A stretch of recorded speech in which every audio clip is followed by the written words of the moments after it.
when you know what matters, then it's not about saying no to all these things. It's about saying yes to these things. So it's not about the no. The no is very negative. Oh, that hurts my feelings. It's like, oh, it's so that I can say yes to these things that are more important. And so it gives you a little bit of permission to refocus on what matters most right now. Hey guys, welcome to another episode of the Rachel Cruze Show podcast. I'm so glad that you're here.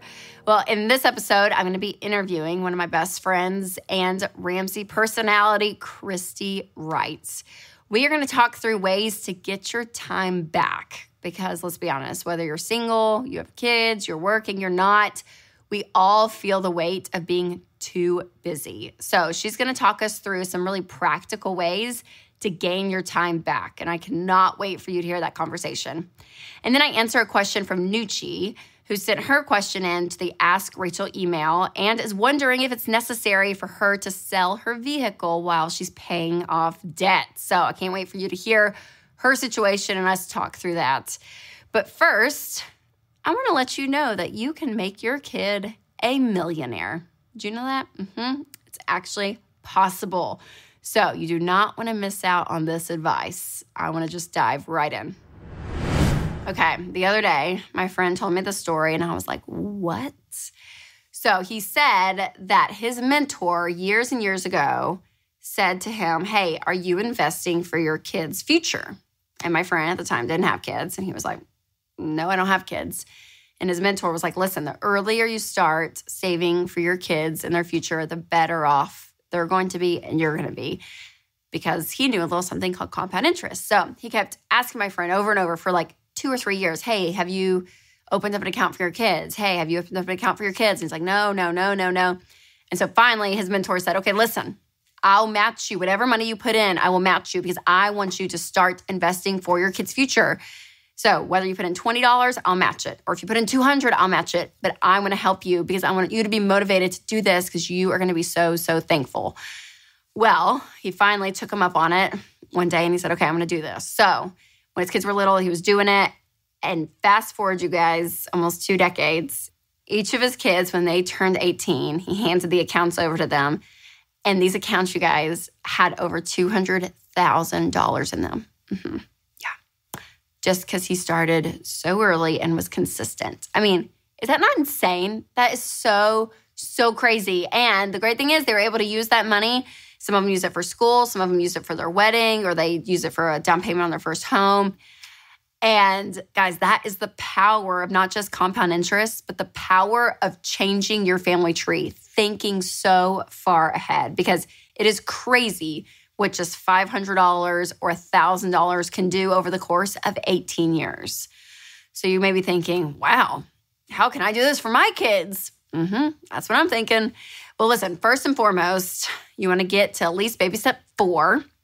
And baby step 4 is where you're funding your retirement. So again, you're putting 15% of your income away for you, for your retirement. This is very important because you need to be in a place financially before you start helping your kids. That's why baby step 5 is funding kids' college. But again, baby step 4 is funding your retirement. It's just like the plane example, right? If something happens and the oxygen masks fall from the airplane, they always say, put yours on first and then your kids. So helping yourself first is not selfish. It is wise. Then once you've been doing that, then you move on to baby step 5, which is saving for kids' college. So this is where we can kind of talk about children and investing and setting them up for the future. So there are 2 main ways to save specifically for college. One of those is an ESA, an educational savings account. So if you put money into this account, it must be used for education. But the great thing is ESAs grow tax-free. It's a beautiful thing. It's similar to an IRA. You can max it out each year, max out your ESA with $2,000. So there's a limit to how much you can put in. Now, married couples making more than $220,000 a year or a single parent making more than $110,000 a year are not eligible for ESAs. So if you're not eligible for an ESA, you're thinking, well, how else can I save for my kids' college? That is where the 529 plans come in. 529s really are an amazing vehicle when it comes to investing for your kids' college. But again, this account, just like the ESA, must be used for education. And it also grows tax-free. So if you want to invest more than $2,000 again, or your income exceeds the limits for an ESA, then I would go to a state-specific 529 plan.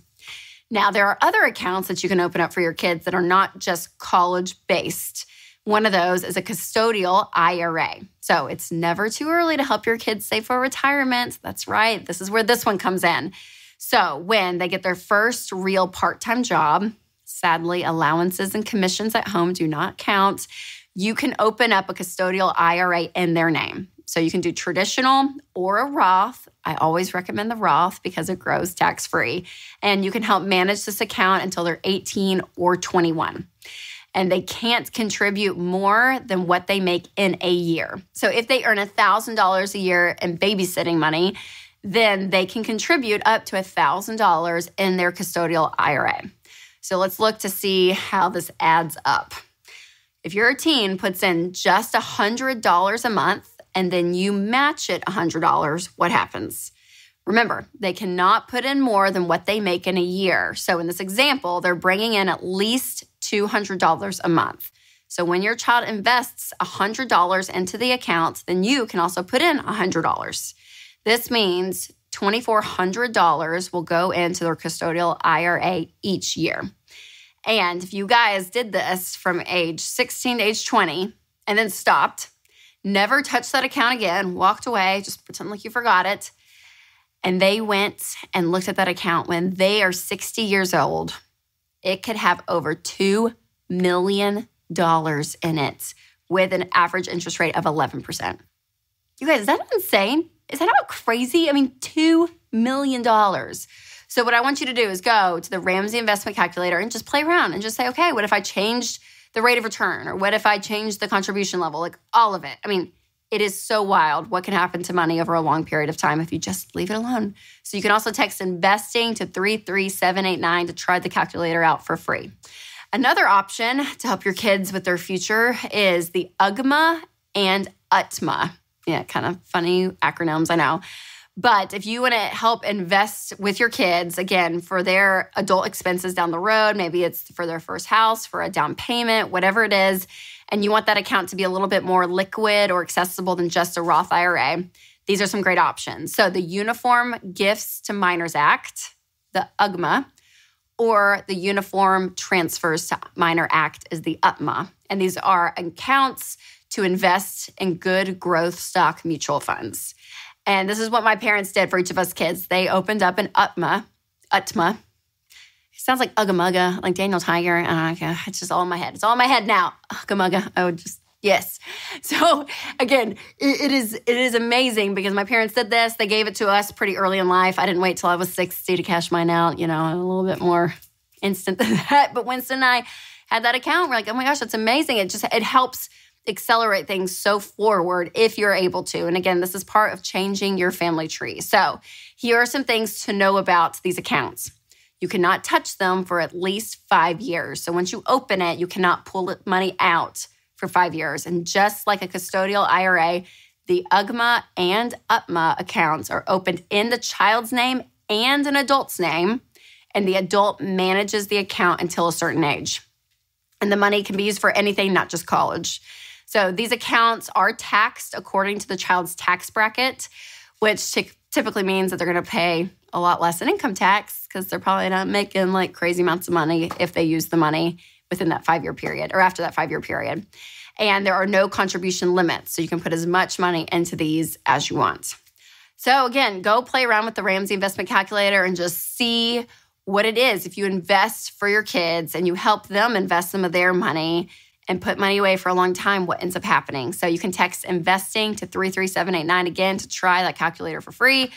And it is so fun, you guys. I mean, this show, yeah, we talk about practical things when it comes to your money, but a big part of this message is that you are changing your money habits, not just for you, but literally for your entire family, for generations to come. And if you are able to set your kids up well, not only to have great character to carry the responsibility, but you're able to help them get this level up when it comes to their financial future, whether that's helping them avoid student loans or helping them with an account, and that account eventually becomes the first down payment for their home, like anything like that. It is a gift. That is such a gift to help them understand how to steward and be responsible with their money. And then they're going to be able to help their kids, and then so on and so forth. It is really about changing your family tree, which means helping change your kids' futures. Today, I have one of my real life friends here. Christy's on. This is so fun. But professionally, she's a writer, a speaker, the host of the Christy Wright Show, right. all of it. But great friend. I'm so glad you're here. I know. And we are here on your set, which normally we're literally across behind the cameras on my set. You can see behind the scenes. Well, it was so funny. I was in the office this weekend because I was doing something real quick and the kids were with me. So we came in here because I wanted to show. I was like, and your set was set up. Yeah. And I just did a quick Instagram story and I had someone respond on Instagram and they were like, "That's not your house?" So no, Christy and I, our houses are just right next to each other. It's amazing. It's amazing. Well, Christy, number one, I love you. You're one of my best friends. But number two, when I think about people who do life well and the balance of life, being a mom, working, wife, all the things, you're always top of my list. Thank you. Because you have such great boundaries. You have such a great, healthy way of understanding this part of life, which is really hard. It's really hard. And I'm so excited. Because Take Back Your Time, your new book, it's on pre-sale right now. Oh, amazing. And I love A Guilt-Free Guide to Life Balance. You guys, I am so excited about this book. But the idea of a balanced life, all of it, it is a hard topic. It's like the number one conversation point I feel like I have with all of my friends. Yes. It is a big deal. So I feel like as women specifically, and men probably feel this too, but it's like you kind of feel like you're having to do everything. Yeah. And there's things you can outsource, like getting someone to help you clean your home or doing grocery delivery instead of going, there's all these things. But some of these people, they're getting out of debt. They are sacrificing. So how can we do it all? What do you do? Okay, so I think first, I love that you brought up the fact that this is hard because I think that sometimes we think if something's hard, it's bad. Things can be hard and still good. Yeah. And one of the things that I've really wanted to dig into, because Rachel, from back in the day, I've been speaking on this topic since 2013. So almost a decade, really even before that. Originally. And so I've learned a lot because I didn't even have kids at that time. And so I've learned a lot and I've researched and I've spoken to crowds and then in my own life, having 3 kids under age 6, I've tried to figure out what does this idea of balance mean? And I think we get it wrong in our culture. I think we think it means I have to do everything for an equal amount of time. I have to do everything well. I work 50% of the time and I'm at home 50% of the time. And all of that is so discouraging because you can do that and still feel out of balance. You can even outsource things, like you said, and still feel out of balance. Yep. And so what I unpack in this new book, which I'm so excited about, is life balance isn't doing everything for an equal amount of time. It's about doing the right things at the right time. And it doesn't mean it's going to be easy. It might be hard, but it can also be good. And so it gives you permission to take this elusive idea of life balance that's always haunting you. How do you balance it all? How do you balance it all? How do you do it all? And instead say, what's right now? Right now, I'm here with you. Right now, I have a busy schedule day at work. Right now, I'm in book pre-sale. Right now, I'm focused on this. There are other seasons where I'm focused on one of my kids because they're struggling, or I'm focused on family time on the beach or whatever. And so it gives you permission to be present in the season that you're in and ask yourself, what's right now? And when you do that, I really believe you will feel the sense of balance that you've been looking for. So good. And I love the idea, it's even day to day. Yes. Like your season, there could be a long season, a theme of your life you look at for months. But sometimes it's literally depending on the day. Right. And the hour. But being present. I know I quote you all the time. Yeah. Because you used to say, I don't know how much you say now. Yeah. Life balance is not about being 50-50. It's about being 100% present. And when you said that, it blew my mind. And I was like, yes, that's it. It is so true, being where you are. Now you have a list of 5. Yes. Okay, tell me about that. Well, we love to take ideas here that are complex or elusive and make them practical. Yes. We love to give people practical, actionable steps. And so I thought, okay, if life balance isn't doing everything for an equal amount of time, it's doing the right things at the right time, how do you do that? How do you do the right things at the right time? So I really broke it down into 5 practical steps that if you do this in any season, on any day even, then you will feel the balance that you've been looking for. Yeah. So step 1 is to figure out what matters. Okay. So what matters most in this season? What matters most today? What matters most? What are those top priorities? When you figure out what that is, it's a lot easier to spend time on it. Yeah, because everything can seem like a priority in the moment, but pausing to really say, okay, no, truly, what is important right now? Yes. So figure out what matters. Okay. Number 2, everybody knows this, but we don't do it. Stop doing what doesn't matter. Things that are not a priority, signing up to be your kid's PTA president, volunteering chili for the cook-off at the potluck. No, stop. If that is not important to you, stop doing it. And Rachel, I could preach on this for a while, but I won't. But I will tell you, this is the biggest pain point for people. Yes. Because what happens is we don't spend time on what actually matters to us. And there's this disconnect. So we say, I love to work out, but I never have the time to. I want to go on a date with my spouse, but we never make our schedules line up. I want to play with my kids, but I don't have the energy. If you don't spend your life on what's important to you, you're going to be stressed and frustrated and anxious because you're not spending your time on what you care about. Yes. So if we can cut out the stuff that doesn't matter. So here, because I have a friend in mind right now. Okay. It's not you. Okay. I'm so excited and nervous. And she does struggle with it. I mean, and we'll talk about it because she's like, I just feel like I have to say yes. So the two biggest reasons I hear women specifically, it's usually women I talk to, not the men, that have trouble saying no. Number one, it's either just people pleasing, or number two, they find their value in the affirmation that everyone applauds them, and they're like, "Super mom, how do you do it all? How do you do it all?" And there's like this level of identity I feel like women can get because they are doing it all, but they're exhausted and they're wrung out, and they don't have the time and the margin to do and focus more on the things they want to do. So, do you find that? Like, what's the reason women can't say no? Yeah, well, I actually, in this chapter in the book, I walk through 5 time stealers where we all have healthy needs, like a need to be loved, a need to impress others. Those are all normal. Yeah. But when they become unhealthy is when you find your identity and significance and lose your time to those things. Yep. So I'll tell you one of mine, and I think you may relate to this. You can tell me if you do. But is the need to prove myself. Like I tend to overdo things because I feel like I need to prove that I'm good enough to be in this position or deserve this spot at, the table or whatever. And I overdo it to prove that I'm a good mom. Oh, I'll volunteer for all the things to prove that I'm a good mom. Yes. And so when we get into these traps and it steals our time, then it takes our focus and the time away from the things that actually do matter. And so one of the things that I try to help people understand is when you know what matters, then it's not about saying no to all these things. It's about saying yes to these things. So it's not about the no. The no is very negative. Oh, that hurts my feelings. It's like, oh, it's so that I can say yes to these things that are more important. And so it gives you a little bit of permission to refocus on what matters most right now. So good. And I think another reason people have a hard time saying no is because they're scared of the outcome. Right. That they're going to make someone mad. They're not going to be invited Hurt again. Some feelings. I mean, all of it's like, what do you do with that? Well, I think a very powerful communication technique in general is just to say exactly what you're feeling. You and I have talked about this, even in our friendship. So if you're scared of someone not inviting you again, say that. Say, hey, please invite me next time, but this time I'm going to have to pass. I always give the advice of how my husband tells me no, which is often when I have ideas to buy something new. He gives me, it's kind of like the compliment sandwich. It's like a compliment and then no, and then another compliment. So let's say, hypothetically, I have the idea. The idea to completely redecorate our whole downstairs. Sure. Yeah, that never happens in Christy's life. Sure. Or buy a pontoon boat or get a dog, whatever. I don't know. Maybe had those ideas this week. Anyway. So let's say I bring one of my brilliant ideas to him. And I'm like, babe, guess what? I have the best idea. What if we redecorate? Don't you just feel like it needs a refresher? Like we could do new curtains and new... Here's what Matt would say. He's like, wow, that is so interesting. I don't think we have the bandwidth in our lives or budgets right now, but I love how creative you are. It's so nice. The answer's still no, right? So you don't have to be rude, and I hope you're not. And I try to help people understand you can say no and politely decline in a way that's true to you and your personality. Yeah. But if you never learn this skill, you will spend your entire life for everyone else. Yes. And so there's a piece of this, and I actually unpack this in the book.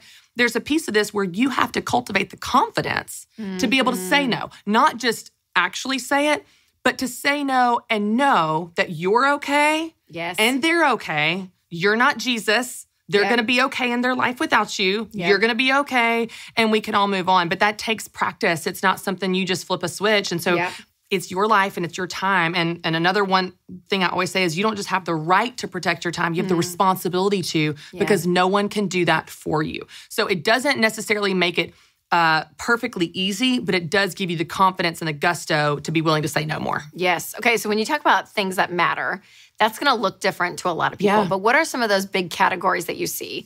Faith, family, parenting. Like, what are when people say, okay, what are the things that really matter? What are the things that matter to me? Like, what are some examples of things that matter? We tend to think in terms of categories, which is not bad. But let's use an example of someone that lives their life in a way that doesn't look balanced at all, like an Olympian, right? Yeah. We got the Olympics this summer, like the amount of training that they do. Yes. There's nothing about that's balanced. Like, it's crazy. They put in 10, 12, 16-hour days. Yep. But to them, if they're doing the right things at the right time, they're going to feel the sense of balance. They may not have friendships. They're not having pizza. They're not having beer. They're not having fun. But they feel balanced because they're doing what's right for them right now. And it's not because they have all these perfect pie split of categories of areas of their life. For someone else, it may look more like a pie. It may look more like, hey, I've got to have time with God every day. I've got to have a workout at least twice a week. And I've got to have time with my friendships. And I do give people permission to look at it more in a week to week than a daily. Daily is not realistic. But if I don't have time to connect with my spouse at least once a week of just us, not just wrangling the kids, I start to feel a little stressed. So asking yourself, what makes me feel balanced? What are those right things for me that are right now? And then give yourself permission to flex of how you spend time on them within a week. Through your research and writing this book, do you think as Americans that we focus sometimes on the wrong things? We put effort and time into things that don't really matter as much? Yeah, do you find any of that? Or do you kind of let people decide? No, here's what I would say. I would say people don't know what matters to them.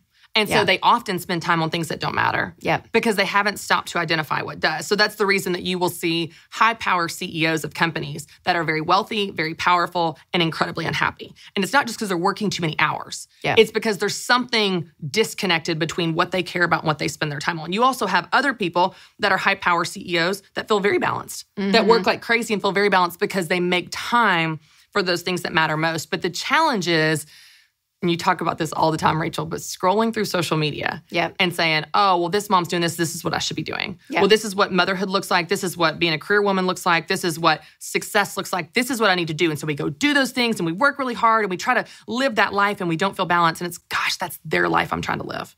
And if you know what's right for you, whether that is staying home with your kids, working 70 hours a week, whether that's training for the Olympics, figure out what matters to you. What do you want to spend this one life you've been given on? And when you spend your time on those things, even if it doesn't look anything like balance to anyone else, you will feel balanced because you will feel peace about how you spend your time in this one life you've been given. It's so good. Okay, so that's number 2. Okay, yeah. So number 1, figure out what matters. Number 2, stop doing what doesn't matter. Number 3 is super practical.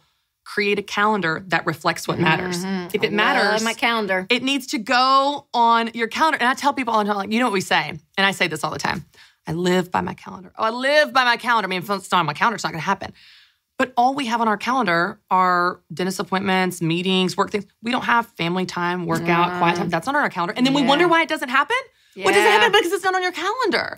And so if you take this simple, practical step to put those things you wrote out in step 1 on your calendar on purpose, they're much more likely to actually happen. So step 3 is create a calendar that reflects what matters. Step 4, protect what matters. So you have to protect that with boundaries and saying no, because even once you set the calendar, people are going to say, oh, but can you do this one little thing? What about Saturday night? What about Tuesday afternoon? And you've got to be willing to practice that confidence muscle, to practice saying no, to protect what matters most. You know what my problem is someone says something like, oh, yeah, can we just grab a quick coffee? I'm like, oh, yeah. In my head, I'm like, it'll take 7 minutes to drive there. We'll talk for 45. It'll be an hour tops. And it's not. Never, ever, ever. So my time reality is sometimes warped, right? Like where I think, oh, I can squeeze it in. And it's not worth it. Just say no. If it's not there and you don't have the margin, say no. Well, the other thing that I think is a challenge, I think, kind of going back to step 2, like you talked about, you have friends and I do too.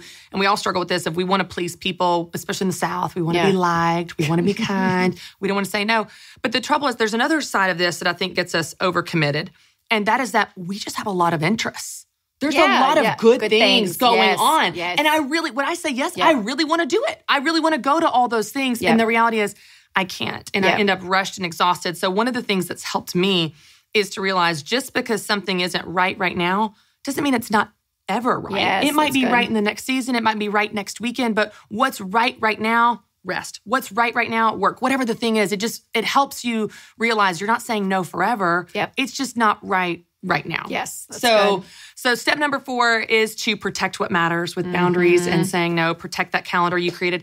And the 5th and final step, which is super simple but hard to do in our world, and I know you talk about this a lot, is be present for what matters. And you talked about this a minute ago, but it's interesting. When we are present, 100% present in the moment we're in, regardless of what we're doing, research shows that we're happier. So Harvard psychologists ran a study to assess people's attention span and their level of distraction. And they identified that in over 2,000 subjects, the more people were present, the happier that they were regardless of the task. So you would think like, oh, I'm at a dentist appointment. I'm going to pretend I'm on the beach. That Totally. Our brain is actually created to be present. And so the more present you are, even if you're enduring something mundane, even if you are waiting in line at the grocery store, something not fun, overall you're happier when you're not checked out on your phone and your mind's not wandering to all the things you need to be doing. So be present for what matters. Because what I want people to understand is even if you create the most perfect schedule in the world, if you're not present for it, you miss it. So you have to be present for your life to actually experience it. So good. And I think part of all of this, there's like this theme, I feel like, going around of like self-care, taking care of yourself, all that, and how important that is. And some people, it's like everything as deep as going to like individual counseling to like taking a bubble bath. Like, I don't know what it looks like.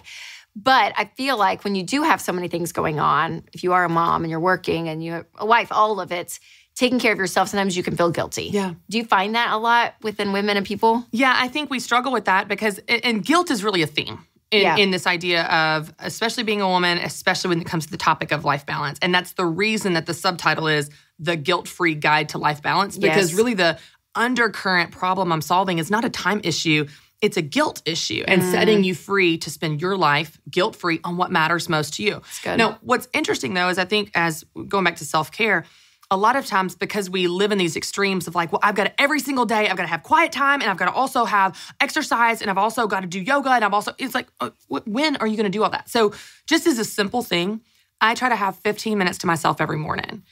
So that 15 minutes might be a workout. That 15 minutes might be a quiet time. It might be reading a good book. I don't have to do everything every day. Yeah. But I've decided I want to start my day as me. I don't want to wake up as mom being yelled at about sippy cups and we don't have clean clothes for school. I want to start my day with quiet. So I set my alarm before my kids wake up and have 15 minutes. But it gives you permission to say, I'm going to do a little bit, each week, but not everything every day. Yes, so good. Oh, Christy, I'm so excited. I can't wait. Take back your time. A guilt-free life. Guide to life balance. It's amazing. Well, it's something we all struggle with, That's why I was excited to write about this. Yes, and I was going to say, too, I'm like, again, so many women that I talk to, it's constant because, again, whether it's in their money journey, they feel like they're sacrificing all of it. Life is seasonal. Yeah. Things are going to happen, but you have to be intentional with it. Well, and I think the other thing the angle that I tried to take in this book is when we are often asked the question, and I'm sure you get this too, is how do you balance it all? That's how we always talk about it. How do you balance it all? And balance is always a verb. How do you balance it all? And we have all these, analogies of spinning plates and juggling balls and walking a tightrope. And that feels stressful and anxiety-ridden, and it feels overwhelming. And so I just started asking a different question. What if balance isn't just something you do? What if it's something you feel? Where you say, I can be completely focused on something at any given moment, but I feel a sense of balance. I feel a sense of peace. And I'm proud of how I spend my time. I think that's the kind of balance we all really want, and that's what I want to help people achieve through this book. It's amazing. Absolutely amazing. Christy, you're incredible. Thanks for being on. Hey, thanks for having me. This is so fun. Great. Okay, guys, remember again, it's for pre-sale right now, but it launches September 14th, so make sure to check it out and check out everything Christy's doing. You can find her Instagram, podcast, all the things. The Christy Wright Show. The Christy Wright Show. Yep. I've been a guest on a time. It's pretty great. It's pretty great. Thanks again. Thank you. I want to answer your questions no matter where you are on your financial journey. So you can go to any of my social media platforms. That's Twitter, Facebook, Instagram, YouTube, and ask your question. And you could be a guest here on the show. You guys get to join me and we get to talk about what's going on in your life and your money. And so today I have Nucci on with me. Welcome to the show. Hi. Okay, where are you calling from? Manitowoc, Wisconsin. From Wisconsin. So great. Okay, so you wrote in a little bit about your situation, but tell me, you're married. I know that. I am. And you have two little ones. And what are their ages? I have a 4-year-old and then a 10-month-old. And a 10-month-old. So great. And you and your husband, when did you guys kind of start this whole journey of deciding to get out of debt, live intentionally with your money and all of that? So we just recently started at the beginning of the year, so it's still a work in progress, but it's going. And you're through baby step 1. Yes, we are. And you're into baby step 2 right now, and that's what your question is about. So go ahead and you can ask that. All right. So my husband and we have a lot of debt. We have about $5,000 in credit card debt, $7,000 on our Honda Civic 2019, $29,000 in student loans for me, and then $30,000 on our Toyota Sienna 2020, and then our house has about $70,000 left to pay. I have 2 boys, and we want to have kids again in the future, and probably 1 or 2 years. So my question is, should we sell this van because we're going to have more kids, or should we sell it and get a Dave car? Yes, a Dave car, AKA the used beater while you're in this process. Well, I'll say this. Our rule of thumb when it comes to anything with wheels or motors, we always say should be no more than half of your annual income. And what's your income right now between you and your husband? Right now, my husband, he isn't working. He's looking for a job, but I make about $60,000 a year. Okay. So you guys are kind of over that already with the car situation. And the Sienna, the minivan, which is near and dear to my heart. I love a great minivan. But you guys owe the most besides your house on that, right? That's the $30,000, correct? Mm-hmm. So if I woke up in your shoes, I would probably sell it. I mean, I always say if you can pay off your car in 12 to 18 months, you can keep it. But all of these factors together, considering you're on one income right now of 60 grand and already you're over that 50% limit, I would say to get rid of it. Okay. And I know it's hard, it's painful. It's a 2020, right? I think is what I have written down. So I'm like, it's a nice van. It's super nice. I get it. But for right now, I would say absolutely. That's going to relieve so much stress from this whole situation and get you so further along on the debt snowball. I mean, because you have a great income. I mean, 60 grand's amazing. And if your husband finds a job and you add to that, you guys could be completely out of debt if you sell the van.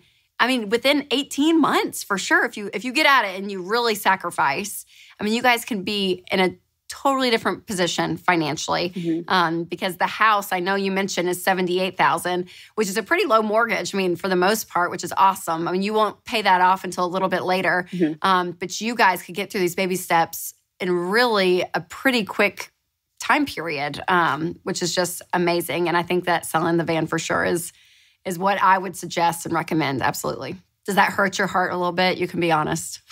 It really does, because I can't imagine sitting in a 5-seater. But yeah, it really does. But it does make me feel better because that would save me about $630 a month.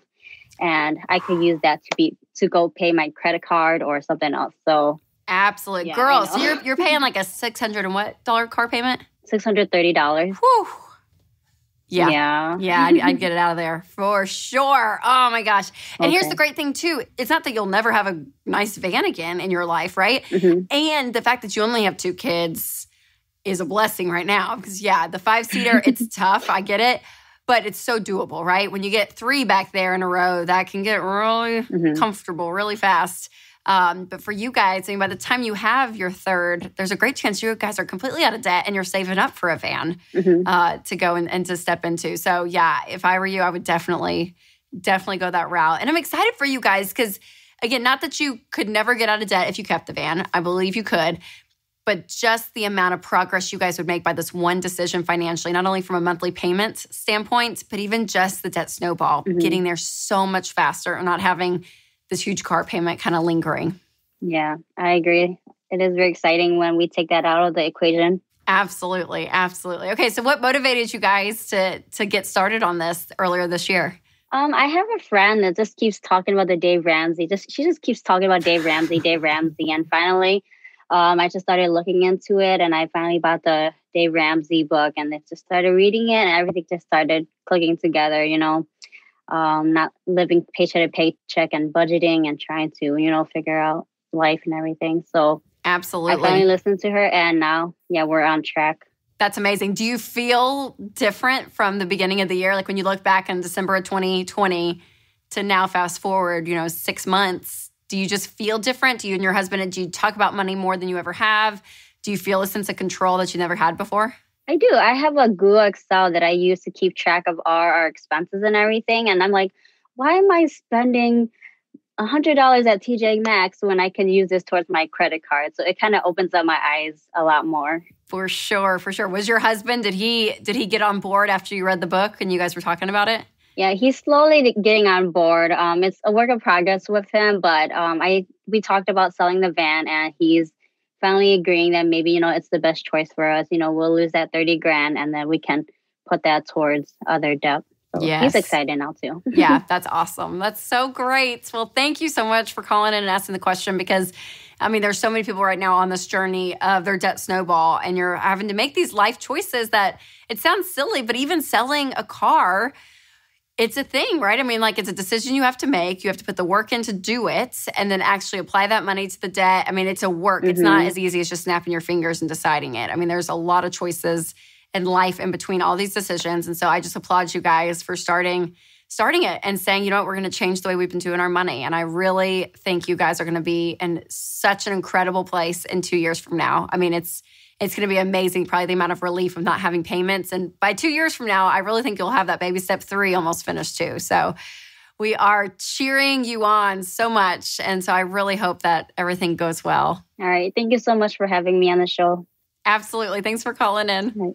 All right, you guys, you heard it first and foremost. I mean, they just started 6 months ago. I mean, it's absolutely an incredible thing. So I want to answer your questions no matter where you are on your financial journey. So you can go to any of my social media platforms. That's Twitter, Facebook, Instagram, YouTube, and ask your question. And you could be a guest here on the show. Well, Nucci's question is one that a lot of people have. Again, as you're going through the process of getting out of debt, you got to kind of finagle your life and kind of see, okay, how can we do this as fast as possible? And again, selling the car might be the answer. So I want to thank her for asking the question and also thank Christy Wright for being on the show. Loved having her, and hopefully you guys enjoyed that conversation as well. Well, our time has come to an end, friends, and I hope you enjoyed this episode. Thank you so much for listening. And if you have not subscribed to the Rachel Cruze Show podcast, make sure to hit that subscribe button. And if the spirit leads, you can leave a review. And as always, make sure to take control of your money and create a life you love.